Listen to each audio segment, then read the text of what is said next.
நாம கடுமையாக ஒடுக்கப்படுறோம். கல்வியில வேலை வாய்ப்பு இல்லாம கடுமைய பொருளாதாரத்தில் அதல பாதாளத்துல கிடக்கிறோம். இன்னொரு பக்கம் நம்மளுடைய நாடு வழங்கிய உரிமைகள் கூட நமக்கு தரப்படுறது கிடையாது. சாப்பாட்டு உரிமை, ஆடை உடுத்துவதற்கு உரிமை, வழிபாட்டு தலத்துக்கான உரிமை, இப்படி நம்முடைய நாடு நமக்கு வழங்கிய எந்த ஒரு உரிமைகளும் இன்றைக்கு முறையாக கொண்டு வரப்படாமல் இன்னும் இந்த தேர்தல் ஆணையத்தின் மூலம் இந்திய குடிமக்களை எல்லாம், சிறுபான்மை சமுதாய மக்களை எல்லாம் நீ இந்திய குடிமகனே இல்லை என்று சொல்லக்கூடிய என்ஆர்சியை உள்ள புகுத்தக்கூடிய ஒரு வேலையை இன்றைக்கு நமக்கு எதிராக இவர்கள் திட்டம் தீட்டுவார்கள் என்றால் இப்ப இதற்கான முடிவு என்ன? எந்த ஒரு விஷயமா இருந்தாலும் அதுக்கு கன்க்ளூஷன் ஒன்னு இருக்கணும்ல, முடிவுன்னு ஒன்னு இருக்கணும்ல. இதுக்கு முடிவுதான் என்ன? அஸ்ஸலாமு அலைக்கும் வரஹ்மத்துல்லாஹி வபரகாத்துஹு. புகழ் அனைத்தும் நம்மை படைத்து பரிபாலிக்கிற இறைவனுக்கே உண்டாவதாக. அன்பிற்குரிய ஏக இறைவனின் நல்லடியார்களே, சகோதரர்களே, இளைஞர்களே, அல்லாஹ்வின் அருளால் தமிழ்நாடு தௌஹீத் ஜமாத் மாநில நிர்வாகத்தின் சார்பாக முன்மாதிரி முஸ்லிம் இளைஞர்கள் என்கிற ஒரு செயல் திட்டம் எடுக்கப்பட்டு அதுல நம்முடைய காஞ்சிபுரம் மாவட்ட நிர்வாகத்தின் சார்பாக இந்த பகுதியில் இருக்கக்கூடிய இளைஞர்களுக்கு அழைப்பு விடுக்கப்பட்டு அந்த நிகழ்ச்சியிலே நாமெல்லாம் ஒன்று குழுமி இருக்கிறோம். நம்முடைய நேரங்களை இந்த நிகழ்ச்சிகளுக்காக ஒதுக்கி அமைத்ததற்காக அல்லாஹ் தஆலா நமக்கு கூலியை அதிகம் தருவானாக என்று கேட்டுக்கொண்டு எனது இந்த உரையை ஆரம்பம் செய்கிறேன். அன்பிற்குரிய அல்லாஹ்வின் நல்லடியார்களே, இந்த நிகழ்ச்சியில் இந்தியாவும் முஸ்லிம்களினுடைய நிலையும் என்ற தலைப்பின் கீழ் சில கருத்துக்களை எடுத்து சொல்ல நான் பணிக்கப்பட்டிருக்கிறேன். இளைஞர்களை நாம் ஒருங்கிணைக்க வேண்டிய தேவை என்ன என்று நீங்கள் எடுத்து பார்த்தால் இன்றைக்கு நமக்கு எதிரான எத்தனையோ பல நிகழ்வுகள் நம்முடைய நாட்டில் நடந்துகிட்டு இருக்குது. இப்படி இவ்வளவு நிகழ்வுகள் இஸ்லாமியர்களுக்கு எதிராக, முஸ்லிம்களுக்கு எதிராக நடக்கும் பொழுது அதுல நம்முடைய சமூகத்தில் இருக்கக்கூடிய இளைஞர்கள் அவர்கள் போகக்கூடிய பாதை எப்படி இருக்கிறது, நாம நம்முடைய பாதையை எப்படி மாற்றி அமைக்க வேண்டும் என்பதை தெளிவுபடுத்துவதுதான் இந்த உள்ளரங்கு நிகழ்ச்சியினுடைய நோக்கம். ஏன்னா அல்லாஹு தஆலா தன்னுடைய திருமறையில் ஒரு வசனத்தில் குறிப்பிடுகிறார், இன்னல்லாஹ லா யுகையிரு மா பி கௌம். ஒரு சமுதாயத்திடத்திலே ஒரு பிரச்சனை இருக்கிறது என்று சொன்னால், ஒரு சமுதாயத்திடத்திலே ஒரு நெருக்கடியான ஒரு நிலை இருக்கிறது என்று சொன்னால் அந்த நெருக்கடியான நிலையை அல்லாஹு தஆலா மாற்றி அமைக்க மாட்டான். எதுவரை அல்லாஹ் மாற்றி அமைக்க மாட்டான்? ஹத்தா யுகையிரு மா பி அன்ஃபுஸிஹிம். அந்த சமுதாயத்தில் உள்ளவர்கள் முதல்ல அவங்களா முயற்சி எடுக்கணும். இதுல இருந்து ரிலீஃப் ஆகிறதுக்கு நமக்கு என்ன வழி? இன்றைக்கு நமக்கு ஒரு பிரச்சனை வருகிறதா? நாம் சந்திக்கக்கூடிய நாட்டில் ஒரு பிரச்சனையை சந்திக்கிறோமா? இப்படி ஒரு பிரச்சனையை சந்தித்தால் நம்மை படைத்த இறைவன் நமக்கு என்ன சொல்லுகிறான்? எல்லாமே இறைவன் மீது பாரத்தை போட்டுட்டு எல்லாம் அல்லாஹ் பார்த்துக்குவான் என்று நம்மளை இருக்க சொல்லி அல்லாஹ் சொல்லவில்லை. முதலில் உங்களிடத்தில் ஏற்பட்ட அந்த பிரச்சனையை நீக்குவதற்கு உங்களால் என்ன செய்ய முடியும்?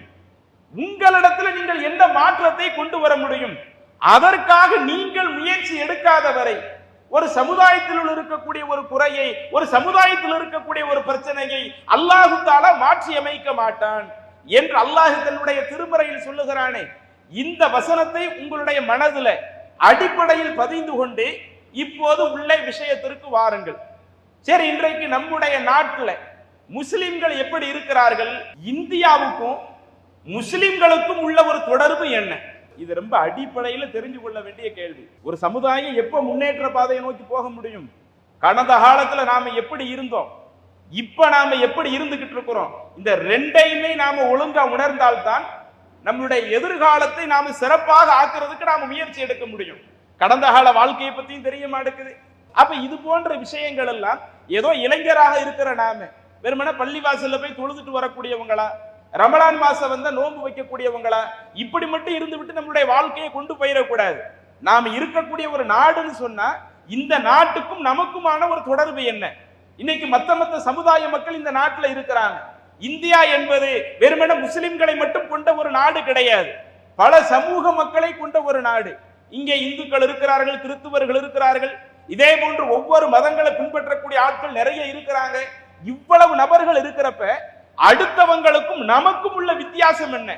இந்த இந்திய நாடு உருவாகுவதற்கு நாம எப்படியெல்லாம் பாடுபட்டு இருக்கிறோம் என்று நம்முடைய கடந்த கால வாழ்க்கையை நீங்க எடுத்து பார்த்தால் முதல்ல சகோதரர் சொன்னதை போல இந்தியாங்கிறது ஆரம்பத்தில் ஒரு பெரிய ஒரு நாடாகவே இருக்கவில்லை.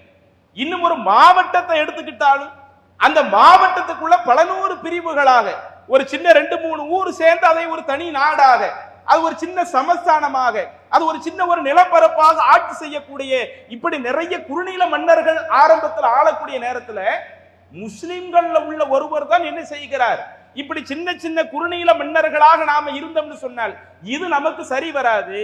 நாம எல்லாருமே ஒன்றிணையணும், நாம ஒரு நாடாக மாறணும். இப்படி ஒரு நாடாக மாறி ஒன்றிணையும் பொழுதுதான் நாம நமக்கு அதுல பல நன்மையான விஷயங்கள் இருக்கிறது என்பதையெல்லாம் எடுத்து சொல்லி இந்த இந்திய நாட்டை உருவாக்கியவர்கள் முஸ்லிம்களாகத்தான் இருந்தார்கள். அதே போல இந்திய நாட்டினுடைய தேசிய கொடியாக ஒவ்வொரு ஆட்களும் எதை தேசிய கொடியாக அமைக்கலாம் என்று ஒவ்வொரு ஆட்களும் அதற்குரிய முயற்சியில் இறங்குகிற பொழுது நம்முடைய சமூகத்தை சேர்ந்த ஒரு பெண்மணி அவர்களால் வடிவமைக்கப்பட்ட அந்த தேசிய கொடிதான் இன்றைக்கு இந்தியாவினுடைய தேசிய கொடியாக அங்கீகரிக்கக்கூடிய அளவிற்கு. அப்ப இந்த நாட்டிற்காக நாம் செய்த பங்களிப்புகள் இவ்வளவு இருக்குதுங்க. அதே மாதிரி சுதந்திர போராட்டம், அந்த சுதந்திர போராட்டத்தில் புத்தகத்துல பாத்தீங்கன்னா நிறைய விஷயத்தை இருட்டடிப்பு செய்து விட்டார்கள். நம்முடைய இஸ்லாமிய சமூகம் செய்த பங்களிப்பு, நாம இந்த இந்திய சுதந்திரத்திற்காக கொடுத்த உயிர்கள், நாம இந்திய சுதந்திரத்திற்காக கொடுத்த பொருளாதாரங்கள் அத்துணையும் இன்றைக்கு இருக்கக்கூடிய பாட புத்தகங்களில் இருட்டடிப்பு செய்யப்பட்டிருக்கிறது. இன்னைக்கெல்லாம் நீங்க சுதந்திர போராட்டம்னு எடுத்து பாருங்களேன், சுதந்திர போராட்ட வீரர்களை பத்தி சொல்லுங்கன்னு சொன்னா நாம காந்தியை சொல்லுவோம், நேருவை சொல்லுவோம், அதே மாதிரி வல்லபாய் பட்டேலை சொல்லுவோம். இப்படி முக்கியமான நபர்கள் என்று சொல்லி மத்த சமூகத்தில் உள்ளவர்களைத்தான் நம்மால் அடையாளம் சொல்ல முடிகிறதே ஒழிய நம்முடைய சமூகத்துல யாரெல்லாம் இந்திய சுதந்திரத்திற்காக போராடினார்கள் வரலாறு தெரிய மாட்டேங்குது. இன்னும் இது இந்தியாவை ஆங்கிலேயன் ஆட்சி செய்கிற பொழுது முதலில் அந்த சுதந்திர போராட்டத்தையே நடைமுறைக்கு கொண்டு வந்த நபர்களாக முஸ்லிம்கள் தான் இருந்தார்கள். அதைத்தான் நீங்கள் வரலாற்றில் எடுத்து பார்த்தால் சிப்பாய் புரட்சி என்று சொல்லுவார்கள். 1805 அந்த சிப்பாய் புரட்சி நடைபெறுகிறது. ஆங்கிலேயனுக்கு எதிராக ஆயுதம் ஏந்தி முதல் நடந்த அந்த போராட்டத்தை எடுத்தாலும் அப்ப இந்திய சுதந்திர போராட்டத்தை ஆரம்பித்து வைத்தவர்கள் முஸ்லிம்கள். அதுல பல்லாயிரக்கணக்கான உயிர்களை கொடுத்தவர்கள் அதுல முஸ்லிம்கள், பல லட்சக்கணக்கான தொகைகளை கொடுத்தவர்கள் அதுல முஸ்லிம்கள். நேதாஜி தலைமையிலே ஒரு ராணுவ படை உருவாக்கப்படுகிறது. ஒரு ராணுவம்னு அவ்வளவு சீக்கிரம் உருவாக்கிட முடியுமா? ஆட்கள் மட்டும் இருந்து விட்டால் ஒரு ராணுவத்தை உருவாக்கிட முடியுமா? ஒரு ராணுவம் என்று சொன்னால் அதிலே போராடுவதற்கான வீரர்கள் எப்படி தேவையோ அவங்க கையிலே ஆயுதம் ஏந்தி போராடுவதற்கு ஆயுதமும் அவசிய தேவை. அப்ப அந்த ஆயுதம் வாங்குவதற்கு பொருளாதாரம் வேணுமே. இப்படி நேதாஜி சுபாஷ் சந்திர போஸ் ஒரு ராணுவ படையை உருவாக்குகிற பொழுது அந்த இந்திய ராணுவம் உருவாக வேண்டும் என்பதற்காக கோடிக்கணக்கான தொகையை கொடுத்தவர்கள் யார்? முஸ்லிம்களாக இருக்கிறாங்க. அப்ப இப்படி எவ்வளவோ பல லட்சக்கணக்கான சொத்துக்களை இந்தியாவினுடைய விடுதலைக்காக தியாகம் செய்திருக்கிற பொழுது அது நம்முடைய இளைய தலைமுறைகளாகிய நமக்கு தெரியலன்னு சொன்ன, இன்னும் பாட புத்தகத்திலேயும் அது கொஞ்சம் கொஞ்சமாக மறக்கடிக்கப்படுகிறது என்று சொன்னால் இப்பதான் கடைசியில என்ன சொல்ல வர்றாங்க, இங்க இருக்கக்கூடிய இந்தியர்கள் நீங்க இந்தியாவில் இருக்காதீங்க, ஏதாவது ஒரு பிரச்சனை வருதுன்னு வைங்க உடனே இன்றைக்கு சங்க பரிவாரத்துல உள்ளவங்க நமக்கு எதிராக சொல்ற வார்த்தை என்ன, முஸ்லிம்கள் எல்லாம் இங்க இருந்து பாகிஸ்தானுக்கு போங்கிறான். நம்ம எதுக்கு பாகிஸ்தானுக்கு போகணும்? பாகிஸ்தானுக்கு போக வேண்டிய தேவை என்ன?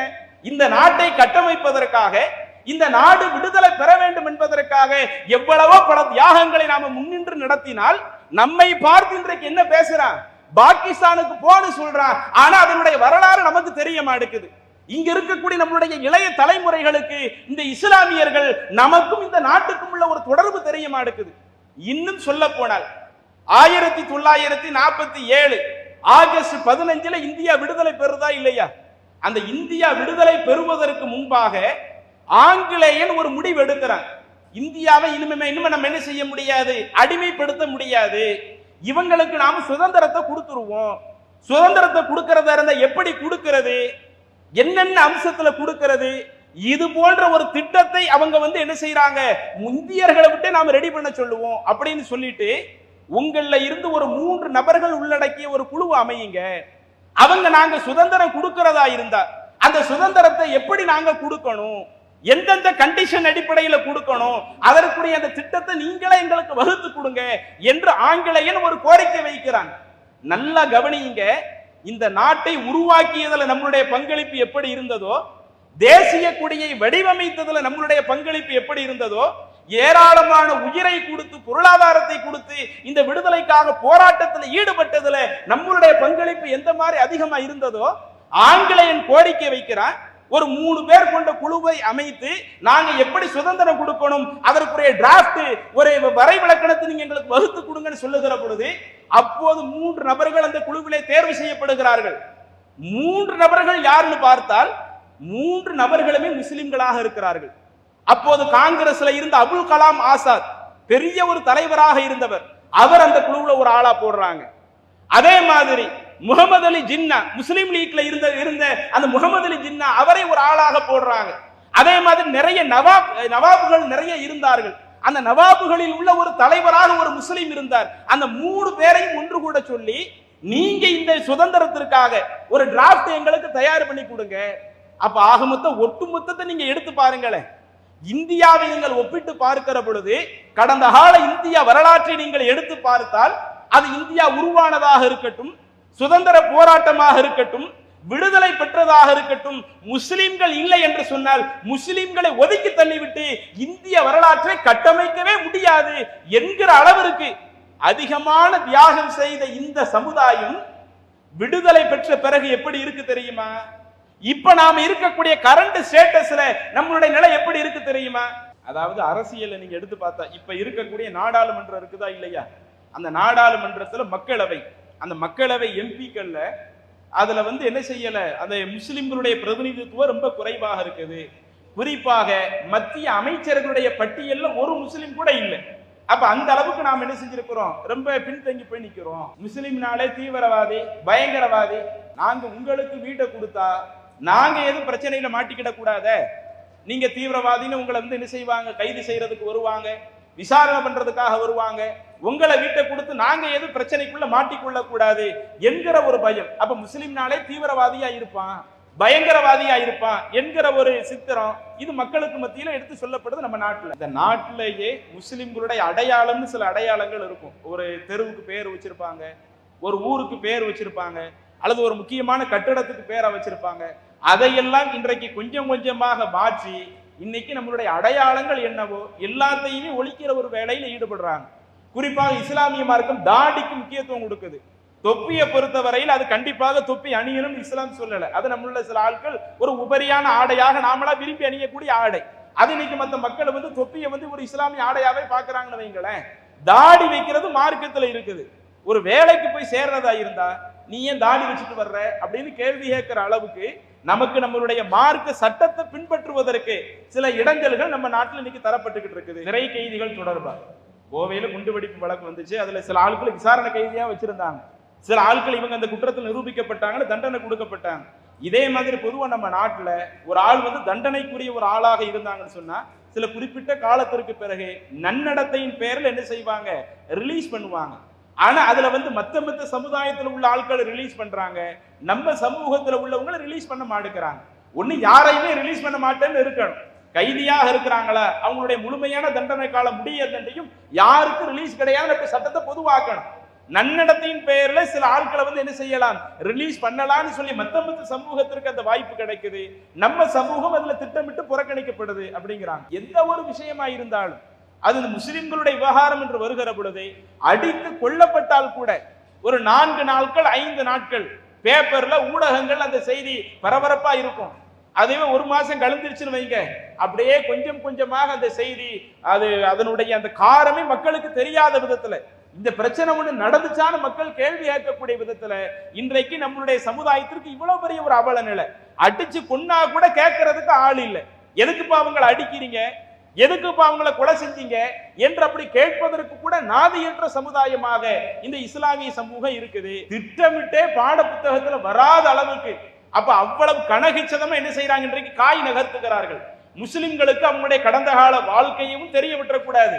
நிகழ்காலத்தில் அவங்களுக்கு சில பிரச்சனை வந்தாலும் அந்த பிரச்சனையினுடைய வீரியத்தையே நாம் புரிந்து கொள்ள முடியாத அளவிற்கு அவ்வளவு வேலைகளை என்ன செய்யறாங்க, ரொம்ப கனகச்சிதமா கொண்டு போறாங்க. வழிபாட்டு தலம், பெருநாள் தொழுகை, அது நமக்கு திடல்ல தொழுக சொல்லி மார்க்க அனுமதிக்குது, இறை தூதர் அனுமதிக்கிறாங்க.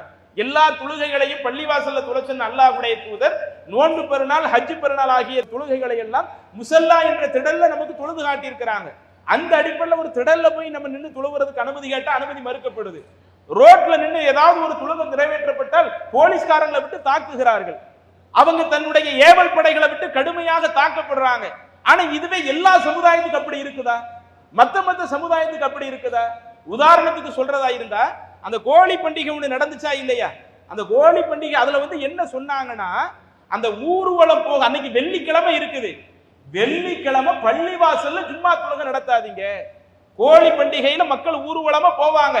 அப்படி ஊர்வலமா போறதுக்கு நீங்க பள்ளிவாசல்ல நீங்க தொழ வரும் பொழுது அது தேவையற்ற சர்ச்சையை உண்டாக்கும். பள்ளிவாசலுக்குள்ள தொழாத. என்னப்பா இது நியாயம்? பெருநாள் தொழுகை இன்ன பிற தொழுகைகளை நாங்க ஒரு பொது இடத்துல தொழுகிறோம், ஒரு ரோட்ல தொழுகிறோம். அப்படி பொது இடங்கள்ல ரோட்ல தொழுகும் பொழுது கடுமையாக தாக்கப்படுறோம். ஆனால் இன்றைக்கு அவர்கள் பண்டிகை என்று நடத்துகிறார்கள். பண்டிகை ஒவ்வொருவரும் அவங்க விருப்பப்படி நடத்துற தப்பு இல்லை. அவங்க பண்டிகை நடத்துறாங்க என்பதற்காக நீ பள்ளிவாசல்ல வெள்ளிக்கிழமை இழுத்து மூடுன்னு சொன்ன, ஜும்மா தொழுகை தொழாதன்னு சொன்ன, அப்படி மூட வேண்டும் என்று அதை ஒரு உத்தரவா போடுவாங்கன்னு சொன்ன. அப்ப இது எவ்வளவு பெரிய ஒரு அவல நிலையில நாம போய் கொண்டிருக்கிறோம் என்று பார்த்துக்கிடுங்க. பொது இடத்துல நாம ஒரு வேலை செய்யும் போது கூட, சென்னையில கூட ஒரு இடத்துல கடந்த காலத்துல ஒண்ணு நடந்துச்சு. ஒரு முஸ்லிம் டாக்டர் இந்த மாதிரி ஹிஜாபோட அங்க இருக்கும் பொழுது நீ எதுக்கு ஹிஜாபோட உள்ள வேலை பார்க்க வர்ற? யார்கிட்ட அந்த கேள்வி வருது? உங்களை போல என்ன போல சாதாரண ஒரு ஆள் இல்ல, கவர்மெண்ட் சர்வராக இருக்கிறாங்க. அதுவும் ஹாஸ்பிட்டல்ல எம்பிபிஎஸ் ஒரு மருத்துவராக இருக்கிறாங்க. அப்ப எம்பிபிஎஸ் மருத்துவர் கவர்மெண்டினுடைய ஒரு சர்வராக இருக்கக்கூடிய ஒரு ஆளுக்கு நீ எதுக்கு ஹிஜாப் போட்டு வந்த? நீ ஹிஜாப் போட்டு இங்க என்ன மருத்துவம் பார்க்க கூடாது. அது செங்கை கிழக்கு பகுதியில் உள்ள ஒரு ஏரியாவில் அது நடந்துச்சு நினைக்கிறேன், காணத்தூர் கிட்ட அது நடந்துச்சு. அப்ப ஒரு டாக்டர் இன்னைக்கு ஹிஜாப் போட்டு வேலை பார்க்க முடியறது இல்ல. அப்படி போட்டு வந்த ஒரே பிரச்சனையில் ஈடுபடுறது, ரகலையில ஈடுபடுறது, இப்படி எவ்வளவோ பல கொடுமைகள் நமக்கு நடந்துகிட்டு இருக்குதா இல்லையா? சரி, இதெல்லாம் ஒரு பக்கம் இருக்கட்டும். இப்ப கரண்ட்ல நம்மளுடைய நிலை எப்படி இருக்குது அதை மேற்கோள் காட்டுறதுக்கு ஒரு சில செய்திகளை மட்டும் நான் உங்க கவனத்துக்கு கொண்டு வர ஆசைப்படுறேன். இன்னைக்கு கரண்ட்ல என்ன நடக்குதுன்னா, ஜூன் 24ஆம் தேதி இந்திய தேர்தல் ஆணையம் அவங்க என்ன செய்யறாங்க, SIR என்று சொல்லக்கூடிய ஒரு அறிக்கை ஒன்றை வெளியிடுகிறார்கள். அது என்ன SIR?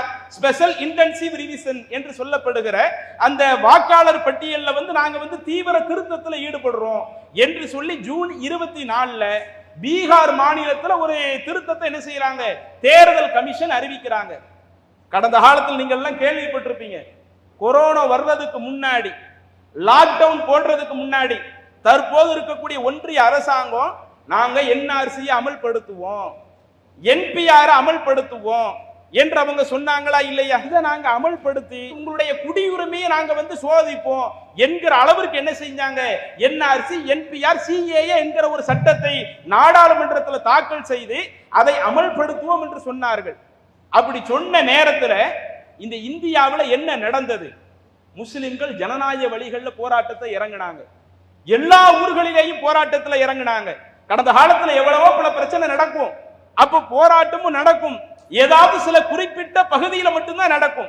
ஆனா என்னைக்கு அவ CAA கொண்டு வருவன்னு சொன்னானோ, NRC NPR கொண்டு வருவன்னு சொன்னானோ, ஒட்டுமொத்த ஊர்களும் போராட்டத்தில் ஈடுபடுகிறது. இன்னும் சொல்ல போனா எப்போதுமே தென் மாநிலங்கள் தான் அரசாங்கம் கொண்டு வரக்கூடிய அந்த சட்டத்தை, கருப்பு சட்டத்தை கடுமையா கண்டிக்கும். ஆனா இந்த பிரச்சனையில வட மாநிலங்கள் உட்பட எல்லா மாநிலங்களிலேயும் கடுமையான போராட்டம் வெடித்து ஜனநாயக வழிகளில் அந்த போராட்டம் நடந்து எங்களுக்கு நீ இது போன்ற அந்த சட்டத்தை கொண்டு வர முடியாது என்பதை பதிவு செய்யக்கூடிய விதமாக ஏராளமான போராட்டத்தில் முஸ்லிம்கள் ஈடுபட்டாங்க. அதுலதான் அந்த கடைசி எண்டில் கொரோனா வருகிறது, பல்வேறு லாக்டவுனை போடுறாங்க. அதற்கடுத்து அவங்களும் சட்டத்தை கொண்டு வருவன்னு சொன்னவங்க அப்படியே வாபஸ் வாங்கி என்ன செய்யறாங்க, அப்படியே அதுல பின்வாங்கி நின்று கொண்டிருந்தார்கள்.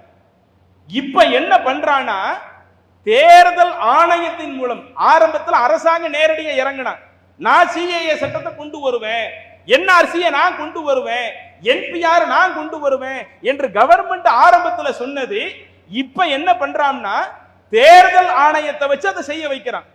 NRC, எந்த NRCயை ஒட்டுமொத்த இந்தியாவும் கடுமையாக எதிர்த்ததோ, தமிழ்நாட்டில் எல்லா ஊர்களையும் போராட்டம் நடந்துச்சே, எல்லா ஊர்களையும் ஷாஹின் பாக் என்று சொல்லி போராட்டம், மக்கள் வீடுகளுக்கு கூட போகாம இரவு பகல் பாராம கடுமையான தங்களுடைய போராட்டத்தை வெளிப்படுத்தினாங்களே. ஆண்கள், பெண்கள், பெரியவர்கள், சிறியவர்கள் என்று எல்லா நபர்களும் கடுமையான போராட்டத்தை வெளிப்படுத்தி எந்த சட்டத்தை கொண்டு வரக்கூடாதுன்னு எதிர்த்தமோ, இன்னைக்கு தேர்தல் ஆணையத்தின் மூலமாக SIR என்று சொல்லப்படுகிற நாங்க அதுல வாக்காளர் பட்டியலில் சீர்திருத்தத்தை நாங்க கொண்டு வர்றோம், தீவிர சீர்திருத்தத்தை கொண்டு வர்றோம் என்று சொல்லி பீகாரில் அறிவிக்கின்றாங்க. அது பீகாரில் அறிவிக்கிறாங்கன்னா அதுக்கு சில காரணம் இருக்குது. இன்னும் கொஞ்ச நாள்ல அந்த பீகார் மாநிலத்தில் அங்க சட்டமன்றத்திற்கான அந்த தேர்தல் நடைபெற இருக்குது. அப்ப அந்த தேர்தலை முன்னிட்டு இந்த ஒரு அறிக்கையை வெளியிடுறாங்க. அந்த அறிக்கையில் அவர் சொல்றது என்ன தெரியுமா?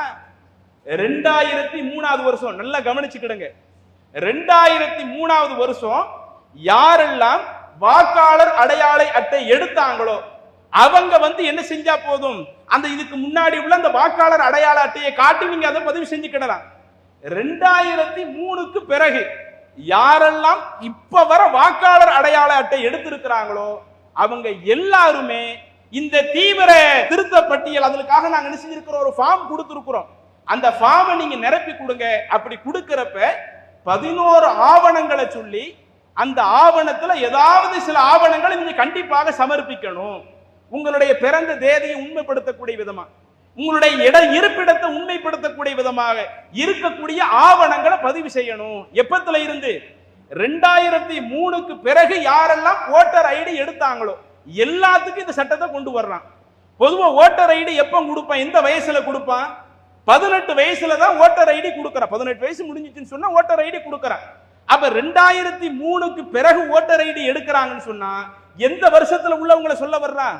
1985. நல்ல மனசுல வச்சுக்கோங்க, 1985க்கு பிறகு பிறந்த ஆட்கள் இருக்கிறாங்கல்ல, அப்படி பிறந்தவங்க மீண்டும் நீங்க ஓட்டு போடுவதற்கான அந்த வாக்காளர் அடையாள சீட்டு ஓட்டர் ஐடியை பெறணும்னு சொன்னா 11 ஆவணங்கள்ல நீங்க சில ஆவணங்களை சமர்ப்பிக்கணும். என்னெல்லாம் சொல்றான்? பிறப்பு சான்றிதழ், அதை அடிப்படையில் கேட்கிறான். அல்லது பாஸ்போர்ட், அது அடிப்படையில் கேட்கிறான். கல்வி சான்றிதழ், அது அடிப்படையில் கேட்கிறான்.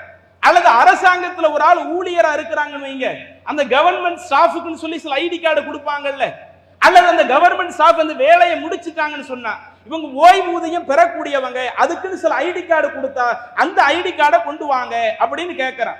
அதே மாதிரி நிரந்தர இருப்பிட சான்றிதழ், நீங்க எந்த இடத்துல நிரந்தரமா இருக்கிறீங்க அதற்கான சான்றிதழை கொடுங்க, சாதி சான்றிதழை கொடுங்க, வன உரிமை, ஏதாவது ஃபாரஸ்ட்ல நீங்க காடு எதுவும் வாங்கி இருந்தீங்கன்னு சொன்னா அந்த வன உரிமை சான்றுகளை சப்மிட் பண்ணுங்க. இப்படி சொல்லி சில சான்றுகள் என்ன செய்யறான், கேட்கிறான்.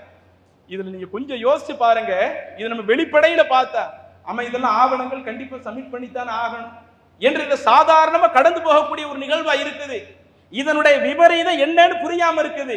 அதுல இருந்து அவன் என்ன அறிவிப்பு வெளியிடுறான்னு சொன்னா 2003க்கு பிறகு அடுத்து இந்த இந்தியாவில் பிறந்தவங்க தன்னுடைய குடியுரிமையை நிரூபித்தால் தான் இனிமே அவனுக்கு ஓட்டு போடுவதற்குரிய அந்த கார்டை நாங்க தருவோம். ஒரு சட்டமன்ற தேர்தலுக்கு ஓட்டு போடுறதுன்னு சொன்ன, அல்லது உள்ளாட்சி தேர்தலுக்கு ஓட்டு போடுறதுன்னு சொன்ன, அல்லது நாடாளுமன்ற தேர்தலுக்கு ஓட்டு போடுறதுன்னு சொன்ன, நீ இந்திய குடிமகன் என்பதை நிரூபிக்கணும். நிரூபிச்சு தான் நாங்க என்ன செய்ய, நிரூபிச்சா தான் நாங்க உங்களுக்கு இதற்குரிய ஐடி கார்டு எல்லாம் தருவோம் அப்படிங்கிறான். அப்ப நம்மளுடைய குடியுரிமையில பரிசோதிக்க ஆரம்பிச்சுட்டானா, NRC சட்டத்தை உள்ள கொண்டு வந்துட்டானா. ஆரம்பத்துல மத்திய அரசாங்கத்திலிருந்து போட்டதை இன்னைக்கு தேர்தல் கமிஷன் மூலமாக உள்ள கொண்டு வந்து தேர்தல் கமிஷன் இந்திய குடியுரிமையை பரிசோதிக்க வேண்டிய தேவை என்ன வந்துச்சு? இன்னும் சொல்ல போனா இதுல கேட்கக்கூடிய விஷயங்களை எல்லாம் எல்லா நபர்களும் ஆரம்பத்தில் தயார்படுத்தி வச்சிருப்பாங்களா?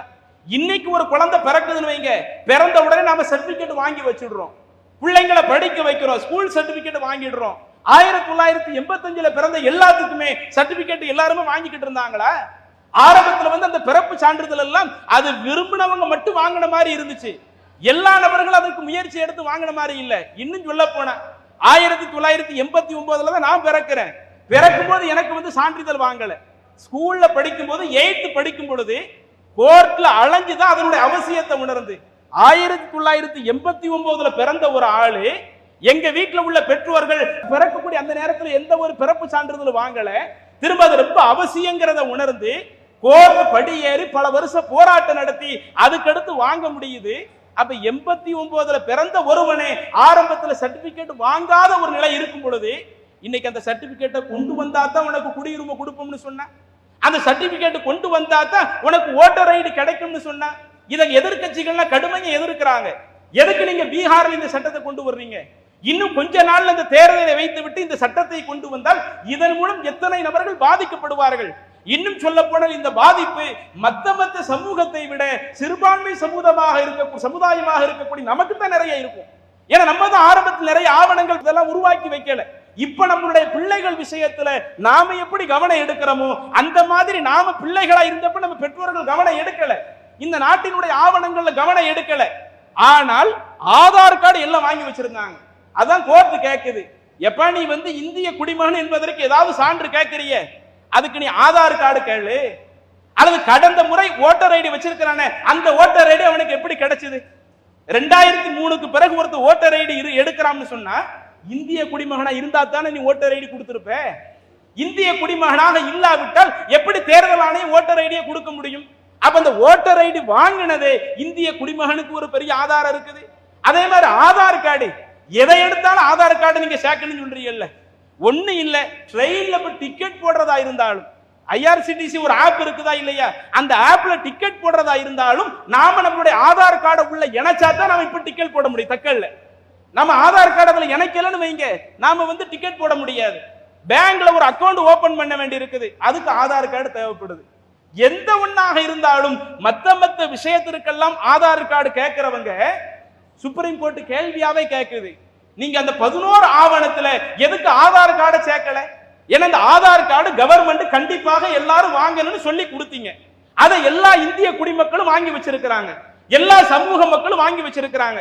அந்த ஆதார் கார்டுல போட்டோ இருக்குது, அந்த ஆதார் கார்டுல பெர்த் டேட் அது இருக்குது, அந்த ஆதார் கார்டுல அட்ரஸ் ப்ரூஃப் இருக்குது, அந்த ஆதார் கார்டுல அவருடைய பேர் இருக்குது, எல்லாத்துக்கும் அது அடிப்படையா இருக்குது. இன்னும் ஒரு பாஸ்போர்ட் எடுக்கிறதா இருந்தா அந்த பாஸ்போர்ட்டுக்கு ஆதார் கார்டை மிக முக்கியமா கேட்கிறான்.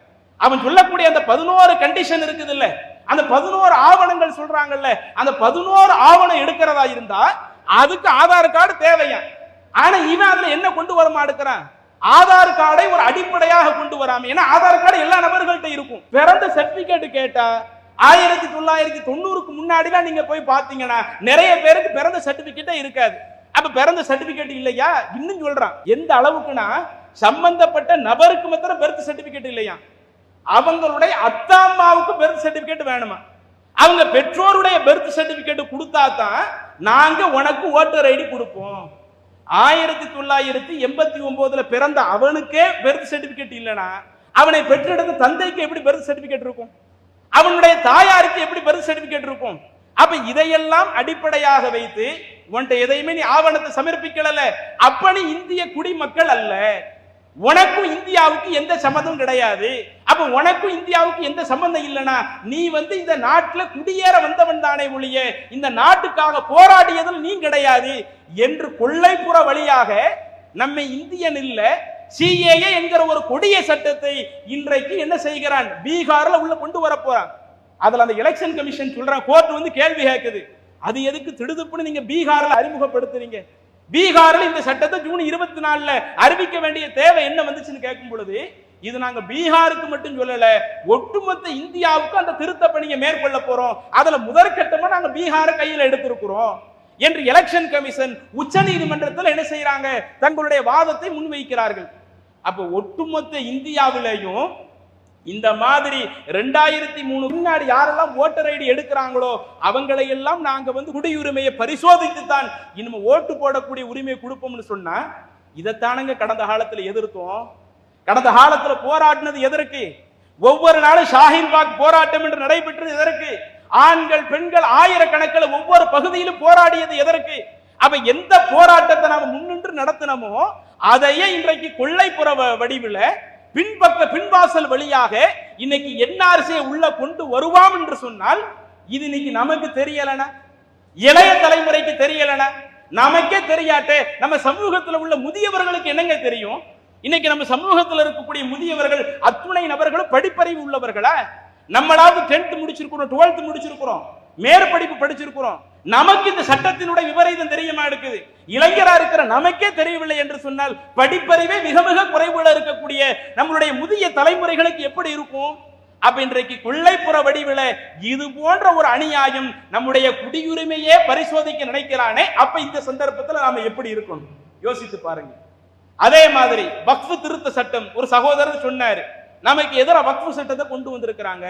அந்த வக்ஃப் சட்டம்னா என்ன கேட்டா நம்ம யாருமே முழுமையா சொல்ல முடியாது. அதுல என்ன திருத்தத்தை கொண்டு வர்றான்? கிட்டத்தட்ட 44 திருத்தத்தை ஒன்றிய அரசு கொண்டு வருகிறது. அந்த திருத்த சட்டத்தினால நமக்கு என்ன பாதிப்பு இருக்கிறது? இன்னும் நாம் ஏற்றிருக்கக்கூடிய இஸ்லாமிய சட்டத்தோடு எத்தகைய மோதல் போக்கு இந்த திருத்த சட்டத்தில் இருக்குது? ஆரம்பத்தில் ராணுவங்கிறது கவர்மெண்ட் சம்பந்தப்பட்டது, அதுக்கு அதிகமான பொருளாதாரம் இருக்குது. ராணுவத்துக்கு அடுத்தபடியாக ரயில்வே துறை, அந்த ரயில்வே துறைக்கு அதிகமான பொருளாதாரம் இருக்குது.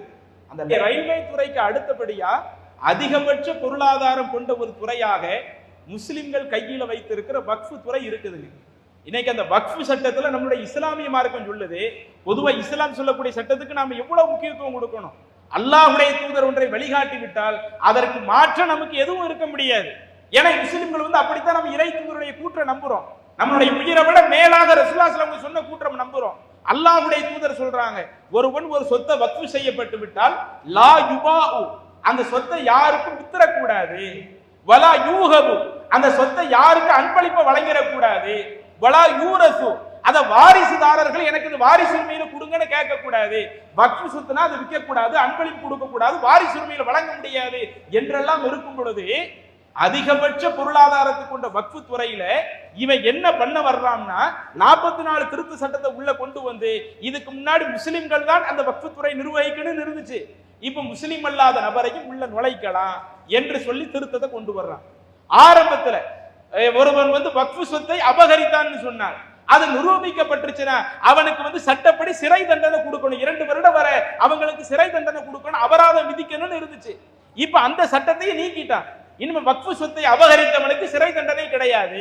வக்ஃப் சொத்தை அபகரித்தவனுக்கு ஆரம்பத்தில் அபராதம் ஃபைன் போடணும்னு இருந்தது, அதையே நாங்க இல்லாமல் ஆக்குறோம். அப்ப யாருனால அபகரிச்சுக்க உனக்கு எந்த பிரச்சனை இல்லைங்கிறான். அடுத்து இன்னொன்னு சொல்றான், ஒருவன் வக்ஃப் சொத்தை 12 வருஷம் ஆக்கிரமிச்சான்னா ஆக்கிரமிச்சவனுக்கு அந்த சொத்தை திருப்பி கொடுத்துறணும். அப்ப நீங்க கொஞ்சம் யோசிச்சு பாருங்க, இன்றைக்கு நாட்டில் இருக்கிற வக்ஃப் சொத்துல எவ்வளவு ஆக்கிரமிக்கப்பட்டிருக்குது. கவர்மெண்டே சில சொத்துக்கள் ஆக்கிரமிச்சு வச்சிருக்கிறான். டெல்லியில எடுத்துக்கிட்டீங்கன்னா பள்ளிவாசல் உட்பட 123 சொத்துகள் வரை கவர்மெண்டே வக்ஃப் சொத்தை ஆக்கிரமிச்சு வச்சிருக்கிறான். அப்ப 12 வருஷம் ஒருவன் வக்ஃப் சொத்தை ஆக்கிரமித்து விட்டால் அவனுக்கே அந்த சொத்தை திருப்பி கொடுத்துறணும்னா அப்ப இஸ்லாமிய சட்டத்துக்கு அது முரணா இருக்குது. வக்ஃப் சொத்தை யாருக்கு அன்பளிப்பா கொடுத்துடக்கூடாது, வக்ஃப் சொத்தை யாருக்கு விற்க கூடாதுன்னு அல்லாஹ்வுடைய தூதர் நமக்கு சொல்லி இருக்க, மார்க்கம் நமக்கு ஒரு வழியை காட்டி இருக்க, அந்த மார்க்கம் காட்டி தந்த வழிக்கு மாற்றமா இன்னைக்கு அதிகாரத்தை பயன்படுத்தி 44 திருத்த சட்டத்தை கொண்டு வந்துட்டு இன்றைக்கு அது உச்ச நீதிமன்றத்தில் இருக்குது. அது விசாரணை முடிந்து தீர்ப்புக்காக நிறுத்தி வைக்கப்பட்டிருக்க நம்ம உச்ச நீதிமன்றத்தை நம்புறோம். ஆனா எவ்வளவு பெரிய ஒரு அநியாயம் இந்த சிறுபான்மை சமுதாயத்திற்கு எதிராக நடக்குதுன்னு பாருங்க. அதே மாதிரி இன்னும் சொல்லி போனால் நிறைய இருக்குது. சாப்பிடக்கூடிய உரிமைகள் அது நமக்கு மறுக்கப்படுகிறது. மாட்டு இறைச்சி, இன்றைக்கு மாட்டை சில சமூகம் புனிதம் என்று நினைக்கலாம். அவங்க புனிதம் என்று நினைத்தால் அது அவருடைய கொள்கைக்கு உட்பட்டது, நாம் அதுல உள்ள போக விரும்பல. நம்முடைய இஸ்லாமிய மார்க்கத்துல மாட்டு இறைச்சி என்பது சாப்பிடுவதற்கு அனுமதிக்கப்பட்ட ஒண்ணுதானே. இன்னும் சொல்ல போன இந்தியாவில் முஸ்லிம்கள் மட்டும்தான் மாட்டு இறைச்சி சாப்பிடுறாங்களா? முஸ்லிம் அல்லாத எத்தனை இந்துக்கள் மாட்டு இறைச்சி சாப்பிடுறாங்க? ஞாயிற்றுக்கிழமை நீங்க கறிக்கடை பக்கம் போய் பாருங்களேன், ஆட்டுக்கறி கடையிலேயும் கூட்டம் அதிகமா இருக்கும், கோழிக்கறி கடையிலேயும் கூட்டம் அதிகமா இருக்கும், பீஃப் கடையிலேயும் நிறைய கூட்டம் அலைமோதுது. பீஃப் கடையில முஸ்லிம் மட்டும்தான் போறானா? முஸ்லிம் அல்லாத எத்தனை இந்துக்கள் பீஃப் வாங்கி சாப்பிட்டுக்கிட்டு இருக்கிறாங்க. அப்ப இந்து சமூகத்தில் உள்ளவங்களே மாட்டிறைச்சியை ஒரு உணவாக உட்கொள்ளக்கூடிய பழக்கம் நம்முடைய நாட்டில் இருக்கிற பொழுது, இன்னும் நம்முடைய அண்டை மாநிலமாக இருக்கக்கூடிய கேரளாவில் எடுத்துக்கிடுங்க, கேரளாவில் மாட்டை சாப்பிடுவது விரும்பி உண்ணக்கூடிய ஒன்றாக இருக்கிற பொழுது இன்னைக்கு என்ன செஞ்சான்? மாட்டிறைச்சியை காரணம் காட்டி எத்தனை முஸ்லிம்கள் அடித்து கொல்லப்பட்டு இருக்கிறார்கள். மாட்டிறைச்சியை காரணம் காட்டி வன்முறை கும்பலில் ஈடுபட்டு 2 முஸ்லிம்களை தூக்கில் ஏற்றி இருக்கிறார்கள். வரலாற்றுக்கு நீங்க எடுத்து பாருங்க, சமூக வலைதளங்களை எடுத்து பார்த்தீங்கன்னா மாட்டிறைச்சியை காரணம் காட்டி 2 பேரை தூக்கில ஏற்றி அவ்வளவு கொடுமை நடத்தி இருக்கிறாங்க. மாட்டிறைச்சியை காரணம் காட்டி பெட்ரோல் குண்டு வீசி இருக்கிறார்கள். நம்முடைய நாட்டில் பெட்ரோல் குண்டு வீசுறதுல அனுமதிக்கப்பட்ட ஒண்ணா? அப்ப எதுவெல்லாம் நம்முடைய நாட்டில் தடுக்கப்பட்ட ஒண்ணா இருக்குதோ அடுத்தவனை கொல்றது தடை, ஆனா மாட்டிறைச்சியை வச்சு கொண்டுகிட்டு இருக்கிறான். அடுத்தவனை தூக்கில போடுறது தடை, மாட்டிறைச்சியை காரணம் வச்சு தூக்கில போட்டிருக்கிறான். அடுத்தவன் மேல குண்டை எரிஞ்சு கொள்வது தடை, மாட்டிறைச்சியை காரணம் வச்சு குண்டெறிஞ்சு உயிரை பறித்து கொண்டிருக்கிறான். இப்படி எவ்வளவோ அநியாயம் மாட்டிறைச்சியை அடிப்படையாக வைத்திருக்கும் பொழுது இது நம்மளுடைய நாட்டு சட்டமும் ஏதாவது தடுக்குதா? இந்தியாவில் அப்படி அரசியல் சாசன சட்டத்தில் பீஃபை பற்றி ஏதாவது ஒரு விஷயங்கள் வரையறுக்கப்பட்டு பீஃப் உணவு இந்தியாவில் தடுக்கப்பட்ட உணவு, யாரும் இந்தியாவில் பீஃபை தடுக்கக்கூடாது, பீஃபை சாப்பிடக்கூடாது என்ற அரசியல் சாசன சட்டத்தில் தடுக்கப்பட்டிருக்குதா? அரசியல் சாசன சட்டத்திலே தடுக்கப்படலை. ஒவ்வொருவருக்கும் அவருடைய உண்ணக்கூடிய உரிமை அது சுதந்திரமாக நமக்கு வழங்கப்பட்டு இருக்கிறது. நம்முடைய மார்க்கம் தடுக்காத ஒன்றை, நம்முடைய அரசியல் சாசனம் தடுக்காத ஒன்றை இன்றைக்கு நமக்கு எதிராக பயன்படுத்தி இதையே பல கலவரமாக ஆக்குவார்கள் என்று சொன்னால் எவ்வளவு அவல நிலையை நோக்கி போய்கிட்டு இருக்குது. அதே மாதிரி இறுதியாக பள்ளிவாசல்களுக்கு பாதுகாப்பு இல்லாம போதங்க. ஆரம்பத்தில் பள்ளிவாசல் பாதுகாப்பு சட்டம்னு ஒன்று கொண்டு வந்தார்கள். 1991 தி பிளேசஸ் ஆஃப் வொர்ஷிப் என்று சொல்லி ஒரு வழிபாட்டு தல பாதுகாப்பு சட்டம்னு கொண்டு வந்தாங்க. அந்த சட்டம் எதற்காக கொண்டு வரப்பட்டது? ஆரம்பத்திலேயே இப்ப இருக்கக்கூடிய சங்க பரிவாரம் பாபர் மஸ்ஜிதை பிரச்சனையை கையில தூக்கி இருந்தாங்க. பாபர் மஸ்ஜித் இடிக்கப்படுறதுக்கு ஒரு வருஷத்துக்கு முன்னாடியே ஒரு சட்டம் நம்மளுடைய நாட்டில் கொண்டு வரப்படுது. இது வழிபாட்டு தலங்களுக்கான இந்தியாவில் ஒரு பாதுகாப்பு சட்டத்தை கொண்டு வர்றோம். இந்தியா விடுதலை பெறும் பொழுது 1947 ஆகஸ்ட் 15 இந்தியா விடுதலை பெறக்கூடிய சமுதாயம் அந்த சந்தர்ப்பத்தில் எந்தெந்த வழிபாட்டு தலம் எப்படி இருந்ததோ இனி வரக்கூடிய காலகட்டங்கள்ல அந்தந்த வழிபாட்டு தலம் அப்படியே இருக்கணும். கோவிலாக இருந்தது இதற்கு பிறகு அது கோவிலாகவே இருக்கணும். பள்ளிவாசலா இருந்தது இதற்கு பிறகு பள்ளிவாசலாவே இருக்கணும்.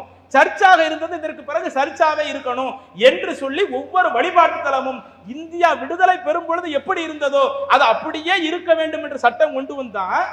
அதற்கு பிறகுதான் பாபர் மஸ்ஜித் இடிக்கப்படுகிறது. அந்த வழிபாட்டு தல பாதுகாப்பு சட்டத்திலேயே ஒரே ஒரு விதிவிலக்கு அந்த பாபர் மஸ்ஜித் இடத்துக்கு கொடுத்திருந்தாங்க. பிரச்சனைக்குரிய இந்த பாபர் மஸ்ஜிதை தவிர்த்து இனி எந்த பள்ளிக்கும் இது போன்ற சிக்கல் வரக்கூடாதுங்கிறதுக்காக சட்டம் கொண்டு வர்றான். இன்னும் பாபர் மஸ்ஜித் அது தீர்ப்பளிக்கப்பட்டதுல உச்ச நீதிமன்றத்தில் தீர்ப்பு வழங்கப்படும் பொழுது அங்கு ராமர் கோவில் இருந்ததற்கான எந்த அடையாளமும் கிடையாது என்று சொல்லிவிட்டு இருந்தால் அந்த இடத்தை கோவிலுக்காக கொடுக்கிறோம் என்று உச்ச நீதிமன்ற தீர்ப்பு எழுதினாங்கல்ல, அந்த தீர்ப்பில் கூட சொன்னார்கள் வழிபாட்டு தல பாதுகாப்பு சட்டத்தின் அடிப்படையில் இனிமே எந்த பள்ளிக்கும் எந்த ஒரு பாதுகாப்பின்மையும் வராது, எந்த பள்ளிக்கு எந்த சேதார பிரச்சனை வராது, எல்லா வழிபாட்டு தலங்களுக்கும் அதற்குரிய உரிமையை நாங்கள் கரெக்டாக பாதுகாப்போம் என்ற அந்த பாபர் மஸ்ஜித் தீர்ப்பின் பொழுது கூட உச்ச நீதிமன்றம் சொன்னது. ஆனா அதற்கு பிறகு என்ன நிலை? மீண்டும் பல பள்ளிவாசலுக்கு உள்ள வர்றான். சம்பல் பகுதியில் உள்ள ஒரு பள்ளிவாசல் ஆய்வு செய்ய போறேன்னு வர்றான். ஆய்வு செய்ய போக வருகிற பொழுது முஸ்லிம்களை தடுக்கின்றார்கள். 5 உயிர்கள் அங்கே கொல்லப்படுகிறது. அப்ப இது போன்ற நிலை வர்றதுக்கு என்ன காரணம்? கோர்ட்ல வழக்கு கொடுத்து உள்ள வர்ற கோர்ட் சொல்லணுமா இல்லையா? நீதிமன்றம் சொல்லணுமா இல்லையா? வழிபாட்டு தல பாதுகாப்பு சட்டத்தின் அடிப்படையில அந்த சம்பல் பகுதியில இந்தியா விடுதலை பெறப்ப அது பள்ளிவாசலா தான் இருந்தது. எனவே இனிமே அது பள்ளிவாசலா தான் கருதப்படும். அது கோவில் இருந்ததற்கான எந்த ஒரு இது நாங்க அந்த பள்ளிவாசல் பாதுகாப்பு சட்டத்தின் அடிப்படையில இந்த வழக்கையே மறுக்கிறோம்னு சொல்லணும். ஆனா கோர்ட் அதுக்கு மாற்றம் அந்த வழக்கை எடுக்கிறாங்க, ஆய்வு செய்யறதுக்காக ஆட்கள் அனுப்புறாங்க. இப்படி எத்தனை பிரச்சனைகள். இன்னும் இந்த வக்ஃப்ல கூட எத்தனையோ பல பள்ளிவாசல்கள் இருக்கிறது. 12 வருஷம் அபகரிச்சுக்கிட்டா அந்த சொத்தை கொடுத்துடலான்னு ஒரு திருத்தத்தை கொண்டு வர்றானே. அதே மாதிரி முஸ்லிம் அல்லாத பல நபர்களை உள்ள புகுத்தி அந்த வக்ஃபையை நிர்மூலமாக்குறானே.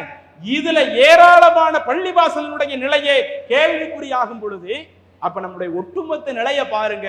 ஒரு பக்கம் நாம கடுமையாக ஒடுக்கப்படுறோம், கல்வியில வேலை வாய்ப்பு இல்லாம கடுமைய பொருளாதாரத்தில் அதல பாதாளத்துல கிடக்கிறோம்.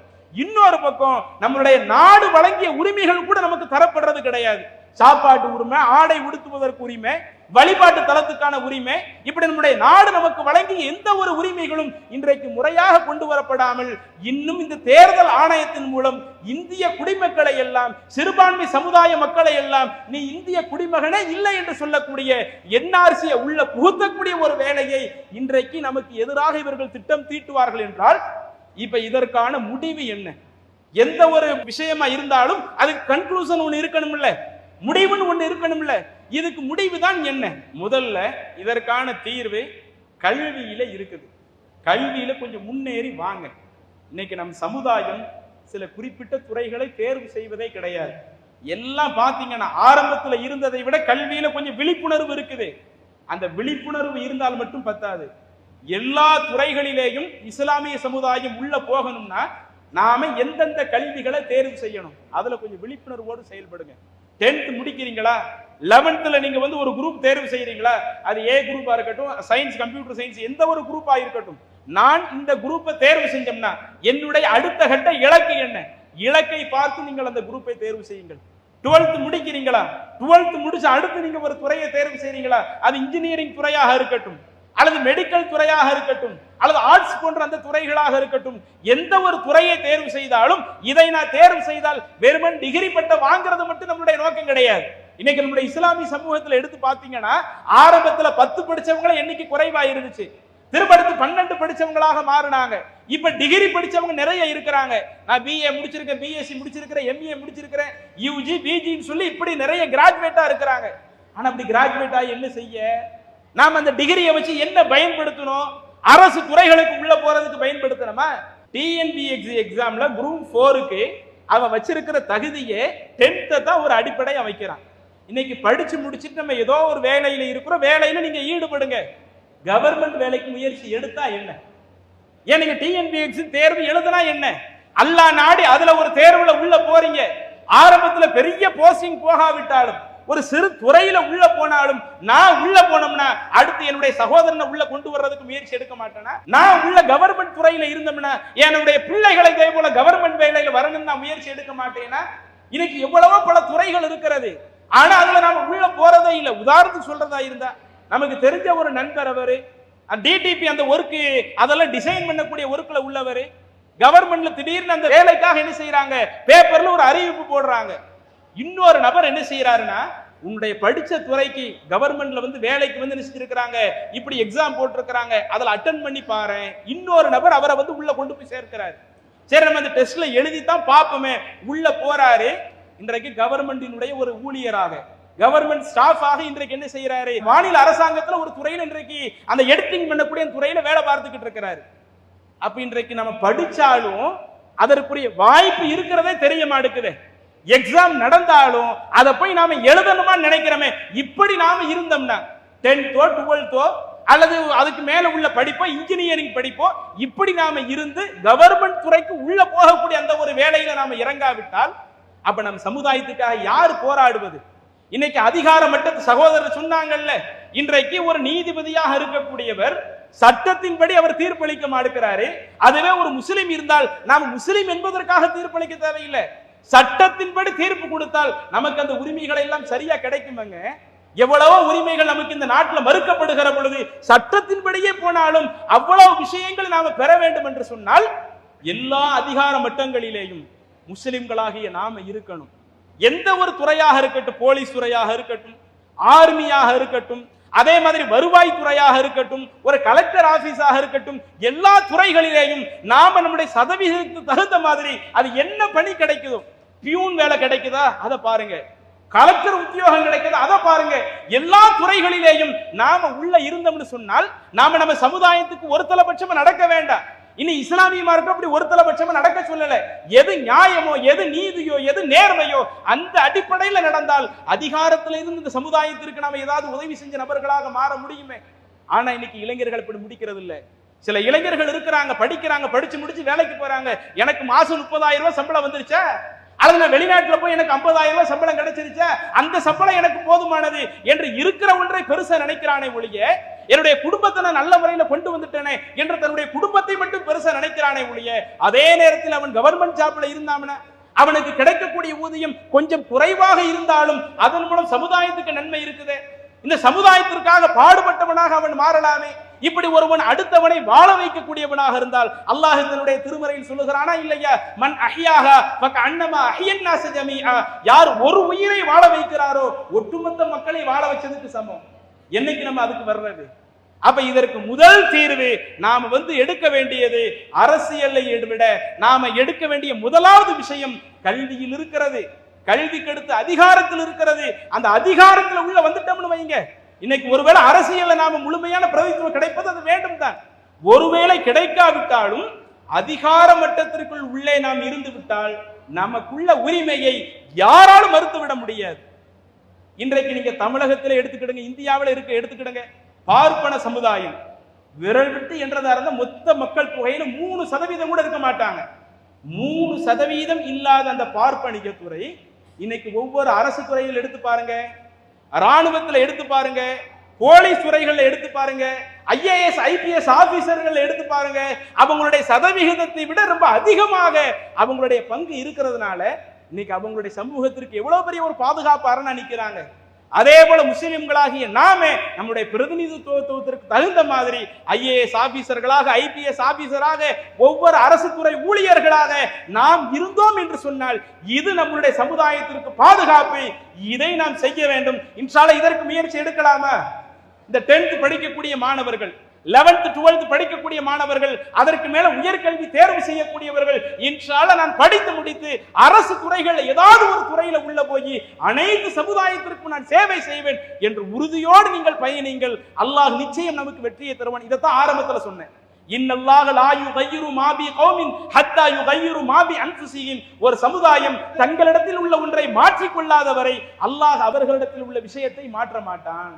அப்ப அதை மாற்றுவதற்கான முயற்சியாக இதை நாம் கையில் எடுப்போம். அடுத்து 2வது படியாக, அந்த கல்விக்கு அடுத்தபடியாக, அரசு துறைகள் அதிகார மட்டத்திற்கு வருவதற்கு அடுத்தபடியாக பொதுநல விஷயத்தில் கொஞ்சம் கூடுதல் கவனம் எடுங்க. ஏன்னா இன்றைக்கு நம்மளை என்ன சொல்லி வச்சுட்டாங்க? முஸ்லிம்னா தீவிரவாதி, பயங்கரவாதி, எல்லா தீவிரவாத செயலுக்கும் முஸ்லிம் தான் காரணமாக இருக்கிறார் என்று சொல்லி வைத்து விட்டார்கள். அந்த பிம்பம் கடுமையாக நம்முடைய தமிழகத்திலேயும் அது கடுமையாக வேரூன்றி போய் இருக்கிறது. இப்படிப்பட்ட இந்த பிம்பத்தை நாம ஒழித்து கட்ட வேண்டும் என்று சொன்னால் முஸ்லிம்கள் நாங்கள் தீவிரவாதிகள் அல்ல, முஸ்லிம்கள் நாங்கள் பயங்கரவாதிகள் அல்ல, நாங்கள் அடுத்த சமூகத்திற்கு துன்பம் கொடுப்பவர்கள் அல்ல, அடுத்த சமூகத்திற்காக பாடுபடக்கூடியவர்களாகத்தான் முஸ்லிம்கள் நாங்கள் இருப்போம். மனிதநேய மிக்கவர்களாக இருப்போம். வெறுமனே மழை வெள்ளம் நடக்கிற பொழுது மட்டும் நாம களமிறங்கி பிரச்சாரம் பண்ணக்கூடாது. சென்னை போன்ற இடங்கள்ல மழை வெள்ளம் வருதுன்னு வைங்களேன், முடிஞ்சவனே களமிறங்கி நாம செயல்படுறோமே, அடுத்தவங்களுக்கு உதவி செய்யறமே, அது மழை வெள்ளத்தோடு மட்டும் நிறுத்திக் கொள்ளாமல் எல்லா நேரங்களிலேயும் நான் அடுத்தவர்களுக்காக உதவி செய்வேன், அடுத்தவர்களுக்காக நான் ஏதேனும் என்னாலான முடிந்த உதவிகளை செய்வேன் என்று இப்படி எல்லா நபர்களுக்கும் உதவி செய்து, முஸ்லிம்கள் என்றால் அவர்கள் மனிதநேய மிக்கவர்கள் என்கிற ஒரு உண்மையான தோற்றத்தை நம்ம காட்டணும். இஸ்லாமும் நமக்கு அதைத்தான் சொல்லுது. ஒரு முஸ்லிம்னா அவன் தன்னுடைய வாழ்க்கையை மட்டும் பார்த்து விடக்கூடாது, அடுத்தவனுடைய தேவையிலும் பங்கேற்க வேண்டும். மன் கான ஃபி ஹாஜத்தி அஹீஹி, அல்லாஹ்வுடைய தூதர் சொன்னார்கள், யார் ஒருவர் இன்னொருவருடைய தேவையில் பங்கெடுக்கிறாரோ கானல்லாஹு ஃபி ஹாஜத்திஹி, அவருடைய தேவையில் அல்லாஹ் பங்கெடுப்பான் என்று அல்லாஹ்வுடைய தூதர் சொன்னார்களே. எனவே நாம் அடுத்தபடியாக அடுத்த மக்களோடு நல்ல முறையில பழகுங்க. அடுத்தவங்களுக்கு தேவையான அத்துணை உதவிகளையும் நம்மாலான இயன்ற அளவிற்கு செய்யுங்க. முஸ்லிம் என்றால் அவங்க அடுத்தவர்களையும் அரவணைக்கக்கூடியவர்களாகத்தான் இருப்பார்கள் என்கிற ஒரு பெயர் வரணுமே ஒழிய நாம் அடுத்தவர்களை விட அந்நியப்பட்டவர்களாக இருந்து விடக்கூடாது. இப்படி அடுத்த சமுதாயத்தோடு அந்நியப்பட்டவர்களாக நம்ம காட்டப்பட்டால் அது இந்த அரசாங்கத்திற்கு ரொம்ப ஈஸியாக போய்விடும். இன்றைக்கு இருக்கிற ஒன்றிய அரசாங்கம் அதைத்தான் விரும்புறா. முஸ்லிம்களை யாரோடு சேர விட்டுறக்கூடாது, முஸ்லிம்கள் அப்படியே தனிச்சு வச்சாதான் இந்த சமுதாயத்தை இந்தியாவிட்ட எப்படியாவது தொடச்செறியணும் என்று அடுத்தவன் முயற்சி எடுக்கிறான், அரசாங்கத்தில் உள்ளவன் முயற்சி எடுக்கிறான். அதற்கு நாம எந்த ஒரு வழிவகையும் செய்யாமல் நாம ஜனநாயக வழிகளில் சில நேரங்களில் போராட வேண்டி இருக்குதுன்னு வைங்க, ஜனநாயக வழிகளில் போராடுங்க, போராடுறது தப்பு இல்லை. நம்முடைய நாட்டு சட்டத்திலேயே அது குற்றம் கிடையாது. இன்னும் அல்லாஹ்வுடைய தூதரும் அஃதலுல் ஜிஹாதி கலிமத்து ஹக்கின் என்ற சுல்தானி ஜாயிர், ஒரு அநியாயக்கார ஆட்சியாளர் உனக்கு அநீதி இழைக்கின்றானா நீ வாய் மூடி மௌனியாக இருக்காது, அவனுக்கு எதிராக நீ உன்னுடைய கடுமையான கண்டனத்தை பதிவு செய்வது அது ஜிஹாதிலேயே சிறந்தது என்று அல்லாஹ்வுடைய தூதர் சொன்னார்களே. நம்முடைய நாட்டு சட்டமும் ஜனநாயக போராட்டத்தை தடுக்கவில்லை. அப்ப நம்முடைய சமூகத்திற்கு எதிரான ஏதேனும் அநீதி இழைக்கப்பட்டால் ஜனநாயக போராட்டத்தில் நீங்கள் முன்னெடுத்து செல்லுங்கள். அது இந்த சமுதாயத்திற்கு பாதுகாப்பு அரண். அடுத்த சமுதாயத்திற்கு உதவி செய்து மனிதநேயம் உள்ளவர்களாக நாம் மாறுகிற பொழுது, எல்லா நபர்களையும் அரவணைப்பவர்களாக நாம் வாழுகிற பொழுது, இதுவெல்லாம் நம்மளுடைய அடுத்தடுத்த அந்த எதிர்காலம் மிக சிறப்பாக அமைவதற்கு ஒரு காரணமாக அமையும். எனவே நம்முடைய இந்த சூழல்களை எல்லாம் கடந்த கால வாழ்க்கையும் இந்த நாட்டிற்காக எவ்வளவோ போராடி இருக்கிறோம். ஆனா அது இன்றைக்கு நமக்கு முறையாக அந்த உரிமைகள் வழங்கப்படாமல் இருக்கிற பொழுது அந்த உரிமையை மீட்பதற்காக கல்வியில, வேலை வாய்ப்புள்ள, அரசு துறைகள்ல இது போன்ற விஷயங்கள் அதிக முனைப்பு காட்டுங்கள். என்ன அநியாயம் நடந்தாலும் ஜனநாயக போராட்டத்தின் மூலம் அந்த அநியாயத்தை தோல் உரிப்பதற்கு நீங்கள் முன்வாருங்கள். அதே போல எல்லா சமூக மக்களோடு மனிதநேயத்தோடு பழகுங்கள். இது போன்ற விஷயங்கள் எல்லாம் இன்ஷா அல்லாஹ் அடுத்தடுத்த நம்முடைய தலைமுறைகளுக்கு ஒரு பெரிய மாற்றமாக இந்த நாட்டிலே அமைவதற்கு, கடந்த காலத்தை போல இந்தியாவிலே இனி வரக்கூடிய காலகட்டங்களில் முஸ்லிம்கள் தலை நிமிர்ந்து நடப்பதற்கு அது ஒரு காரணமாக அமையும். இறைவன் இப்படிப்பட்ட ஒரு வாய்ப்பை உருவாக்குவதற்கு நம் அனைவருக்கும் உதவி செய்வானாக என கேட்டுக்கொண்டு நிறைவு செய்கிறேன். வாஹிர் தஅவானா அனில் ஹம்துலில்லாஹி ரப்பில் ஆலமீன். அஸ்ஸலாமு அலைக்கும் வரஹ்மத்துல்லாஹி வபரகாத்துஹு. அல்லாஹு அக்பர், அல்லாஹு அக்பர்.